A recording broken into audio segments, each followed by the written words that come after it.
Bonjour et bienvenue dans ce 25e épisode du défi 30 jours 30 blog. Aujourd'hui, on teste un thème qui s'appelle Baskerville. Bienvenue sur Planète WP, la chaîne pour devenir autonome avec WordPress. Donc, le thème Baskerville, c'est un thème du précédent auteur qu'on avait déjà testé dans ce défi. Et il me paraissait intéressant de le tester lui aussi.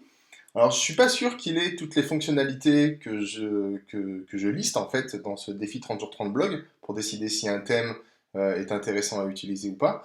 Mais il est super beau et il a vraiment une tête de thème qui est dédiée au blogging. Et surtout, ce qui m'intéressait, c'est qu'il avait un système de pages d'archives qui avait l'air plutôt très intéressant, surtout si vous avez un blog collaboratif. Alors, je vais quand même rappeler les différents points que j'aime bien checker pour décider si un thème est de bonne facture, hein, tout simplement. Donc, les premiers réglages que je vais regarder quand je découvre un thème, c'est est-ce que je peux gérer finement les typographies du thème. Ça, pour moi, c'est important. Est-ce que je peux gérer les couleurs du thème? Donc, est-ce que l'auteur propose des options pour gérer, par exemple, les couleurs des boutons, des liens, des choses comme ça? Ensuite, je regarde si le thème propose des mises en page supplémentaires en plus de celles qui viennent par défaut avec le thème, hein, quand on l'installe. Ensuite, je regarde s'il y a des petites options qui sont sympas, qui méritent qu'on les mette en avant. Et enfin, je teste toujours le responsive du thème, parce que malheureusement, de nos jours, il y a encore des thèmes qui se comportent mal en responsive.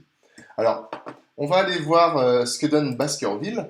Donc Baskerville, donc c'est un thème de Anders Noren, hein, qui fait des thèmes tout simplement magnifiques. Donc on en a déjà testé, hein, on a déjà testé Miyazaki, etc. Donc là, j'ai bien envie de découvrir ce thème Baskerville. Alors je vais l'installer et pendant que ça s'installe, on va aller voir sur le site internet et je vais vous montrer pourquoi je voulais le tester. Bon, déjà, le thème ressemble à ça, donc pour un blog, je trouve que ça marche super bien, hein. Clairement, c'est vraiment un thème qui est dédié aux blogueurs. Il n'y a pas de doute là-dessus. Je vais baisser un peu le volume du micro. Il n'y a pas de doute là-dessus, hein, c'est vraiment un thème de blogueur. Mais surtout, ce qui m'intéressait, c'était ceci. Donc en fait, il a des templates de pages, donc il a des modèles de pages, une page d'archives, une page de contributeurs. Puis après, bon, il a des pages pleine largeur et des pages sans sidebar. Donc. Mais surtout, ce qui m'intéressait, c'était ça. Parce que je me suis dit, en fait, tous les thèmes dans WordPress ont une page d'archives. Sauf que lui, il a un modèle de page qui va se présenter comme ça et qui va lister en fait tous les articles de blog, mais pas sous format de grille ni rien du tout, juste sous format de liste. Et ça, je trouvais que c'était super intéressant. Parce que c'est pas tous les blogs qui se prêtent forcément à avoir un système de grille ou de choses comme ça. Peut-être qu'on pourrait avoir envie d'avoir juste affiché comme ça sur une page les 30 derniers articles de blog, juste avec la date, etc. Et en fait, ce système de liste comme ça, d'articles, un peu comme une sorte oui, c'est ça, de listing en fait de tous les contenus, un peu comme un plan du site, voilà, je cherchais mes mots, un peu comme un plan du site. Et là, ce format existe aussi pour les auteurs. Donc ça veut dire que si vous êtes plusieurs auteurs à contribuer dans un blog, eh ben, vous pourriez lister par auteur tous les articles directement sur une page de template comme ça. Et ça, je trouve ça plutôt cool. Donc ça donne quoi? Ça donne une page comme ça où on aurait, là il n'y a qu'un seul auteur, hein, dans ce blog, où on aurait la liste de l'auteur comme ça avec ses 19 posts, etc. Donc ça, je trouve ça plutôt bien. C'est plutôt propre, c'est plutôt stylé ce qui est toujours intéressant aussi avec les thèmes Landers, c'est que il n'y a rien à faire quand on l'installe, il est prêt à l'emploi, il est propre. Mais maintenant, j'aimerais quand même bien aller découvrir s'ils proposent des options un peu sympas et surtout, on va les mettre en place. euh, on va les mettre en place cette fameuse page. Voilà, le thème est activé. Donc allons voir ce que ça donne sur mon blog directement. Ah, prochain thème que je vais tester, celui-là, PosiPress. Ok, alors bon, ça m'a mis le logo du prochain thème que j'ai déjà commencé à regarder. Ok, bon. On voit que la présentation ressemble énormément à ce qu'on avait déjà. Donc, je vais aller voir si Baskerville a mis un menu quelque part. Non, pas de sous-menu. Ok, et ben allons voir directement dans l'onglet de personnalisation, voir quelles sont les options qui sont proposées par Baskerville. Alors déjà, ce qu'on constate, C'est que j'ai pas tellement de menus ici, donc ça augure pas généralement beaucoup d'options de personnalisation, hein, puisque tout ça, eh ben, ce sont les menus de base de WordPress. Donc bon, j'imagine que là, dans couleurs, je vais pas avoir grand-chose, à part peut-être la gestion des couleurs de fond. Et l'identité du site, ça va me permettre de remettre mon logo et de retrouver mon site de base. Donc pas beaucoup d'options. Donc je pense que le tour là va être vite fait. Alors je vais vite enlever ce logo Cozy Press là, qu'on ne confonde pas de vidéo. Cozy Press, ce sera dans la prochaine vidéo. Ok, donc changer le logo. Je vais remettre celui-là. Je vais le sélectionner. Je vais faire pas de recadrage. Et c'est parti. Alors déjà, on constate que je peux pas gérer la taille du logo là hein, directement. J'ai pas de petit menu ni rien du tout. Donc ça, c'est un peu dommage. Mais j'ai pas trop de doute sur le fait que l'auteur du thème ait prévu de quoi. Ah non, le thème en fait ne baisse pas trop la taille du logo, donc c'est plutôt assez gros. Donc ça veut dire que si vous voulez un logo qui est plus petit que ça, il va falloir l'uploader directement plus petit que ça. Au niveau des couleurs, qu'est-ce que je vais avoir? Ben rien, je vais pouvoir sélectionner ma couleur d'arrière-plan ici. Alors je vais laisser ce gris puisque bon, ça c'est plutôt bien pensé avec l'ensemble. Mais c'est vrai que là déjà au niveau des gestions des couleurs, bon bah ça va pas remplir tous les critères de cette liste. L'image d'en-tête, bon bah je peux changer l'image qui est ici. Donc par défaut ça doit être une autre image hein, qui est chargée. Moi j'avais déjà certainement chargé des images d'en-tête, mais là vous voyez je peux changer mon image ici. Image d'arrière-plan, donc je le répète à chaque fois, si vous mettez une image d'arrière-plan, attention à la lisibilité hein. Et surtout au poids de votre image hein, qui va se charger sur toutes les pages de votre site. Bon, bah, je pense que c'est pas la peine d'aller plus loin, on a zéro option, tout simplement. Donc je vais reprendre la caméra 2 secondes, mais donc ce thème Baskerville, on n'aura pas de réglage de typographie, on n'aura pas de réglage de couleur. On va avoir quelques réglages de structure de page. Vous allez voir là, juste après, je vais mettre en place la fameuse structure de page, l'archive de liste des articles de blog.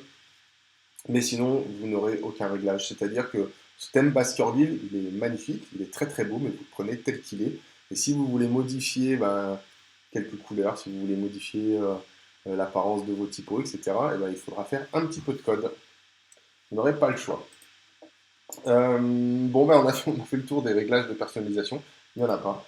Donc, ce que je propose, c'est qu'on aille mettre en place cette fameuse page d'archives que je trouvais intéressante. Voilà, j'imagine que vous devez avoir certainement des cas où ce serait intéressant. Donc, l'idée de créer cette page d'archives, en fait, c'est un template de page. Donc, ça veut dire quoi? Pour ceux qui n'ont pas l'habitude, ça veut dire que vous allez pouvoir créer une page dans WordPress. Je vais enlever tout ça. Vous allez pouvoir créer une page dans WordPress, pas un article, hein, je dis bien une page dans WordPress. Et cette page, vous allez lui appliquer un gabarit qui est déjà tout prêt. Et ce gabarit, il va avoir un comportement en particulier. En l'occurrence, ici, pour ce thème, le comportement, ça va être de lister les articles de blog ou les auteurs, etc., etc. Là, on va le faire que pour les articles de blog. Et donc, il faut aller créer donc, une page et lui appliquer un modèle. Ben, c'est ce qu'on va aller faire.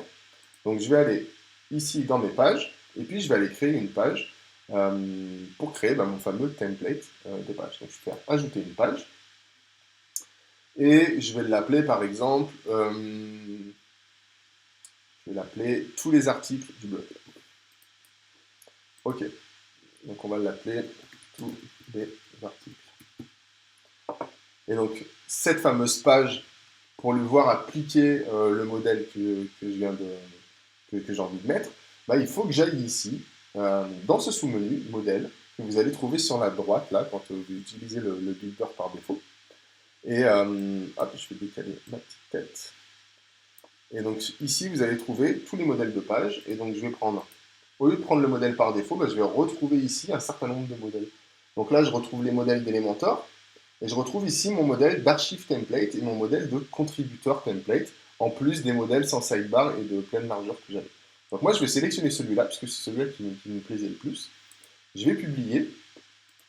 Et là, techniquement, j'ai rien à faire, c'est-à-dire que J'ai demandé à WordPress à ce qu'il applique ce modèle de page sur cette page-là. Et donc en fait, le thème, qu'est-ce qu'il va faire? Bah, il va juste prendre ce modèle et puis il va exécuter tout le code. Et donc techniquement, moi, j'ai rien à faire, sauf si j'avais des sous-menus qui me permettaient de gérer d'autres options de cette page. Et là, c'est tout ce que j'ai besoin de faire. Si je veux afficher ce modèle de page comme ce qu'il me montrait dans la démo, je crée une page, je lui applique un modèle, et puis c'est tout. Alors si je veux voir ce que donne la page, que je l'ouvre dans un nouvel onglet. Donc voilà, bah effectivement, j'ai bien ma page qui s'appelle tous les articles. Et ici, bah, je vais avoir les 30 derniers articles de blog. Alors, j'aurais apprécié de pouvoir choisir le nombre d'articles que je veux afficher sur cette page. Lui, il prend les 30 derniers. Bon, bah là, j'en ai qu'une dizaine, une quinzaine. Donc, il me les affiche. Mais si j'en avais 30, il me les afficherait. Ce qui est bien, c'est qu'il me récupère directement les catégories, les différents contributeurs, les archives par année, par mois et par jour. Donc, ça fait vraiment office de plan du site.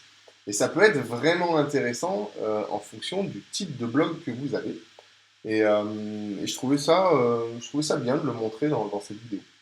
Alors, bon, bah, sans surprise, hein, si je regarde le responsive ici sur ce genre de modèle de page, bon, bah, tout va bien se comporter puisque tout est déjà en place.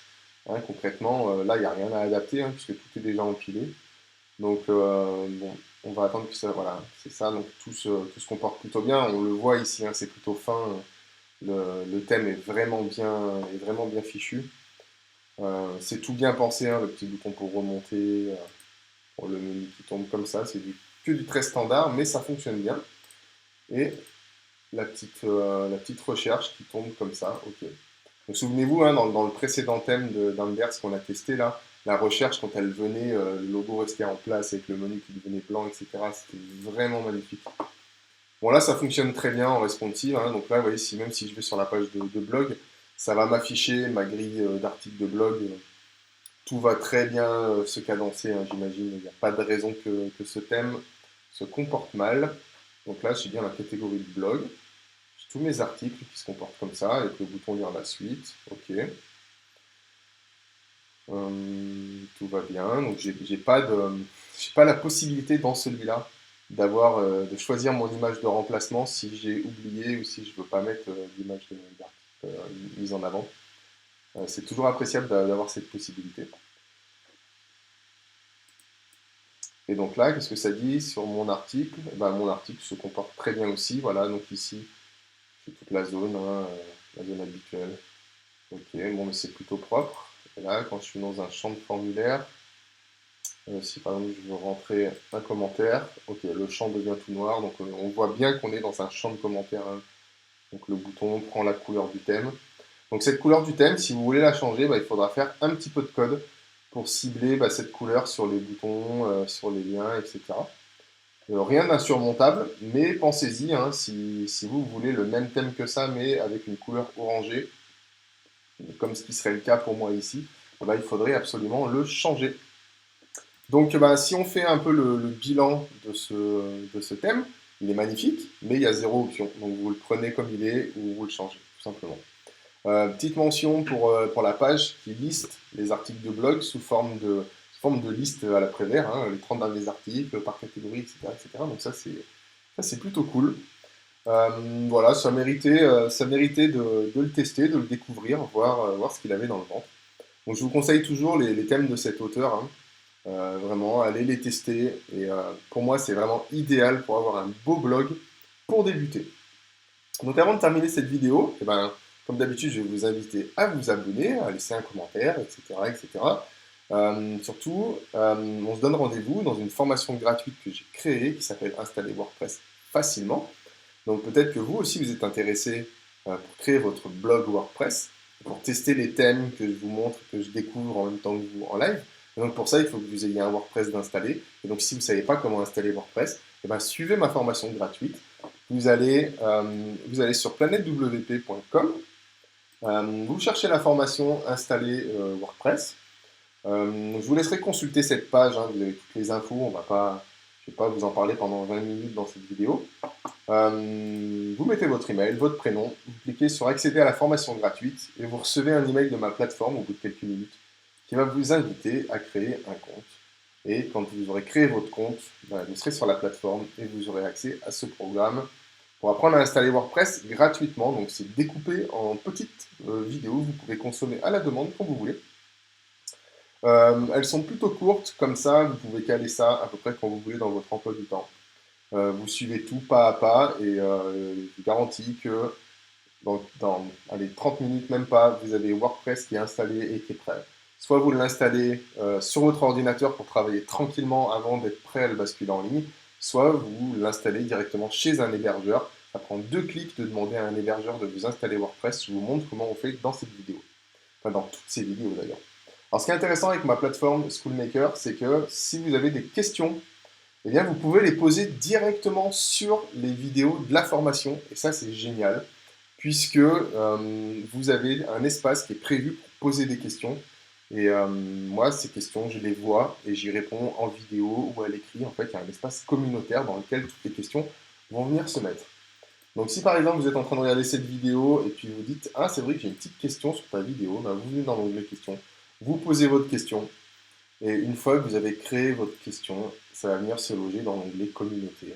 Et moi, j'y réponds en vidéo. Donc, je vous invite tout simplement à aller sur Planète WP, vous inscrire à cette formation. Et puis nous, on se donne rendez-vous juste derrière. Et en attendant le prochain thème, n'hésitez pas à poser vos questions. Allez, ciao, bonne soirée. Merci d'avoir regardé cette vidéo jusqu'au bout. Rendez-vous sur planetewp.com pour retrouver toutes les formations dédiées à WordPress. Pensez à vous abonner et on se donne rendez-vous dans une prochaine vidéo.